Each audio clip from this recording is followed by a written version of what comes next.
సందీప్ కిషన్ తెలుగులో చాలా సినిమాలు చేశారు. అయితే తెలుగులో అంత గుర్తింపు రాలేదు. అయితే తమిళ్లో సందీప్ కిషన్ గారు చేసిన 6 మూవీలే.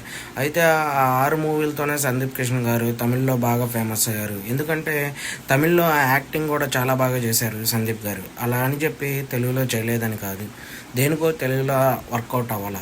అయితే ధనుష్ గారితో కెప్టెన్ మిల్లర్ మూవీలో చేశారు సందీప్ కిషన్ గారు. అలాగే రీసెంట్గా వచ్చిన రాయన్ మూవీలో కూడా చేశారు.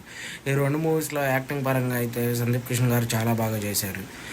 తెలుగులో కూడా చాలా సినిమాలు బాగానే ఉంటాయి. అలాగే యాక్షన్ పరంగా తెలుగులో చాలా బాగా సినిమాలు కూడా చేశారు. కానీ ఎందుకో తెలుగులో అంతగా వర్కౌట్ అవ్వలేదు సందీప్ కిషన్ గారికి. కానీ తమిళ్లో మాత్రం చాలా అంటే చాలా గుర్తింపు వచ్చింది ఈ మూవీస్తో. ప్రజెంట్ తెలుగులో సందీప్ కిషన్ గారి మూవీ ఇంకా ఏది రిలీజ్ అవ్వలేదు. రీసెంట్గా వచ్చింది ఊరి పేరు భైరవకోన. ఆ మూవీ కూడా తెలుగులో అంతగా ఆడలేదు, యావరేజ్గానే నిలిచింది. కానీ తమిళ్లో మాత్రం సందీప్ కిషన్ గారి మూవీస్ చాలా అంటే చాలా బాగా గుర్తింపు పొందుతుంది. ఓకే ఫ్రెండ్స్, మీలో ఎంతమందికి సందీప్ కిషన్ గారి మూవీస్ అంటే ఇష్టం కామెంట్లో మెసేజ్ చేయండి. అలాగే మన ఛానల్ని లైక్ చేయండి, షేర్ చేయండి, సబ్స్క్రైబ్ చేయండి. బాయ్.